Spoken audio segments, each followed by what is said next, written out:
prophète le comprenne et l'applique, et les compagnons. Le prophète, il l'a appris lui-même aux compagnons, à travers le hadith, etc. Donc ça, c'est des textes qui s'adressent à nous, aux mortels, pour appliquer la loi.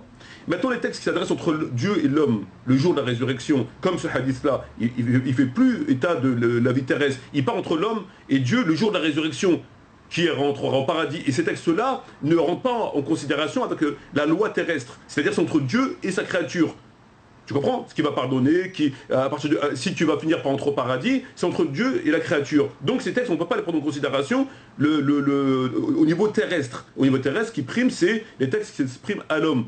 Donc au niveau du statut là. Et d'autres, certains ont tendance à aller chercher les choses qui sortent de leur contexte, comme la question de le statut, et comme là le fait de dire oui mais ils n'auront pas le statut, ça change quoi? Qu'ils aient le statut de compagnons ou qu'ils l'aient perdu au moment où ils vont rentrer en enfer. Est-ce que c'était des compagnons, oui ou non?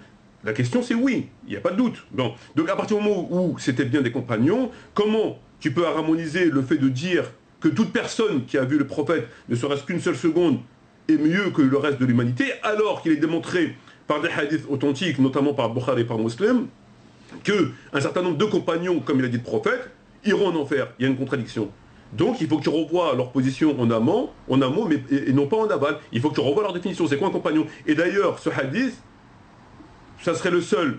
Bon, mais il y a d'autres hadiths où il est démontré à travers des événements historiques, à travers des dits du prophète, que le terme compagnon tel qu'il a été défini n'est pas valable. Alors après, tu auras toujours ceux qui vont te dire, oui, mais à part les hypocrites, donc les compagnons, à part comme si eux connaissaient les hypocrites.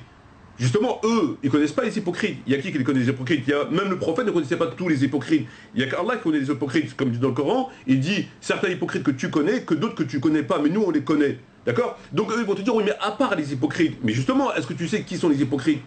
Donc ils ne le savent pas. Donc s'ils ne le savent pas, ça induit qu'ils vont considérer des gens qui vivaient à l'époque du prophète comme des compagnons, et donc les plus grands que le reste de l'humanité, puisqu'ils ne savent pas qui sont les hypocrites. Et donc là, ils ont commis une erreur.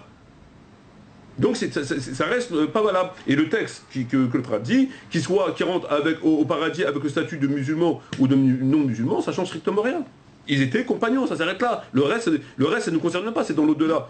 Le reste, c'est même pas du domaine du terrestre. Tu ne peux pas prendre des éléments de l'au-delà pour faire un ijtihad sur le monde terrestre. Et tu comprends ce que je veux dire? Nous, notre mission au niveau de la réflexion, elle serait dans le monde terrestre.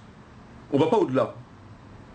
Tu réfléchis avec les éléments terrestres, sur les dits terrestres, pas l'au-delà. Si tu vas dans l'au-delà, tu rentres dans un autre monde, tu rentres dans un autre, entre guillemets, système. Et donc, c'est plus la même réflexion, et ça, personne n'a la capacité de le faire. Très bien. J'ai été clair, je pense. Parce que t'avais l'air de m'écouter. Donc tu bougeais la tête comme ça. Parce que normalement, tu bougeais la tête comme ça, et là, tu l'as bougé comme ça. Parce que j'ai cerné les nuances. Voilà.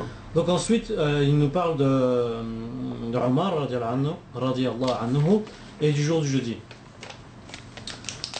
Donc on avait fait aussi une vidéo à ce propos-là. Et dans une de ces vidéos, on a parlé du verset de la sourate al-Hujurat, où on parle des gens qui élevaient leur voix au-dessus de celle du prophète. Et je t'ai interrogé en disant, est-ce que Omar faisait partie de ces gens-là?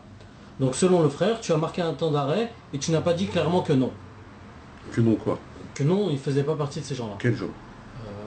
Le verset qui dit aux gens, n'élevez pas votre voix au-dessus de celle du prophète, sinon vos actions risqueraient d'être effacées.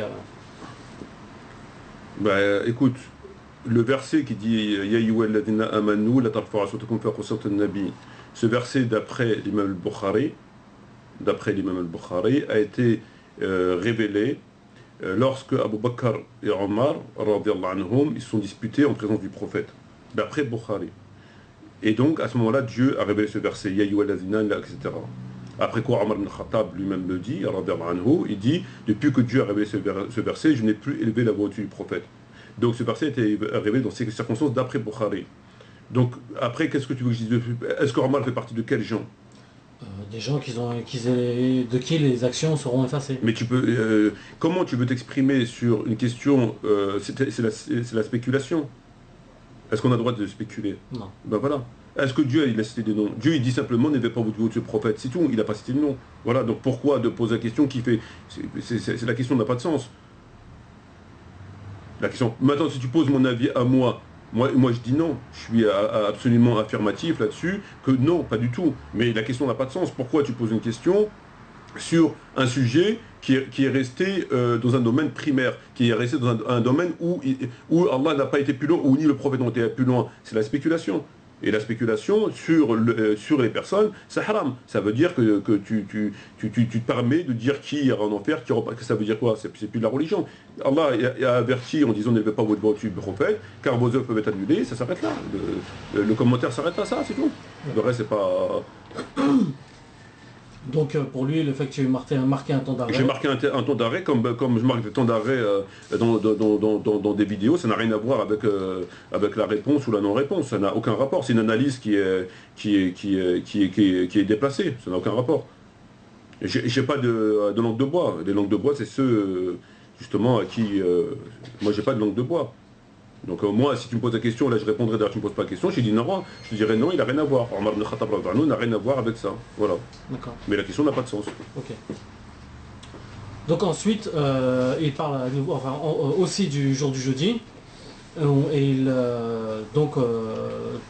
d'après ton analyse du hadith, de ce fait-là, Omar aurait contredit le prophète. Et donc le frère te dit, d'après plusieurs hadiths, Omar avait déjà contredit le prophète, mais non pas par non-respect, mais par le simple fait qu'il donnait son avis. Et parfois, il avait raison, comme sur la prière sur les hypocrites. Donc, il te dit que c'était juste son avis qu'il a donné le jour du jeudi. Bah, je pense qu'il a du mal à lire le texte, alors. S'il considère que de dire non, de s'opposer, donc c'est une opposition, dans un état de faiblesse extrême, etc., avec tout ce qu'on sait, c'est juste un avis, alors on ne doit pas avoir la même définition du mot avis. Donc le texte, c'est pas ce qu'il dit, c'est pas un avis. Donc c'est pas valable, le fait qu'il ait à plusieurs reprises... Ça n'a aucun rapport, tu peux pas prendre le prophète Mohammed sallam en bonne santé, d'accord, en bonne santé, sur des questions qui sont de la prière, sur les hypocrites, des choses comme ça, donc dans le contexte de la bonne santé, et un avis par rapport à une situation, et prendre l'exemple du jour de jeudi, du Malchimis, sur l'état de faiblesse du prophète, d'accord, et c'est un ordre, il ne demande pas un avis, ils ne sont pas en train de trancher un litige, donc ils ne demandent pas un avis, ils demandent tout simplement ce qu'on lui donne, un ordre pour pouvoir tester, parce qu'il s'agissait bien d'un testament, donc il donne un ordre, et de s'opposer à lui, en lui disant, non, non, on a le livre de Dieu suffit. D'ailleurs, ce qui est assez étonnant, c'est que ils ont tendance à considérer que ceux qui ne partagent pas leur point de vue du fait que c'était un comportement normal, sont que les chiites. Il n'y a que eux qui sont scandalisés, alors qu'il n'y a pas lieu d'être scandalisés. Il n'y a que eux. Comme si les chiites pensaient de travers sur ce point. Alors que les gens dans la demeure du prophète Mohammed sallam, une partie des compagnons ont été scandalisés, comme toi tu peux l'être, comme moi je peux l'être, ou comme les chiites peuvent l'être. Donc ce qui prouve bien que le sentiment de non-respect, le sentiment de ce comportement, etc., n'a rien à voir avec une idée obscure ou une idée, je veux dire, de travers de la part des chiites, puisqu'elle existait aussi dans l'esprit d'un certain nombre de compagnons. Et ces gens-là étaient aussi des compagnons, et ces compagnons étaient scandalisés avant toi, avant moi, et avant les chiites. On est bien d'accord. Dans la pièce, on est d'accord qu'il y a des gens qui ont été scandalisés. On est d'accord là-dessus. Oh oui. Bon, donc, ce qui prouve bien que le fait de sentir ce sentiment d'injustice, il est illégitime, parce que les compagnons ont été scandalisés. Maintenant, alors quels compagnons avaient raison? Est-ce que c'est que ceux qui étaient du parti de Omar ibn Khattab ou des autres? Voilà. Mais c'est un sentiment qui vient à partir des compagnons eux-mêmes. C'était pas n'importe qui. Ces gens-là aussi, il faut les respecter comme compagnons. Voilà. Ok. Et on ne peut pas du tout faire... je veux dire, on ne peut pas tout mélanger.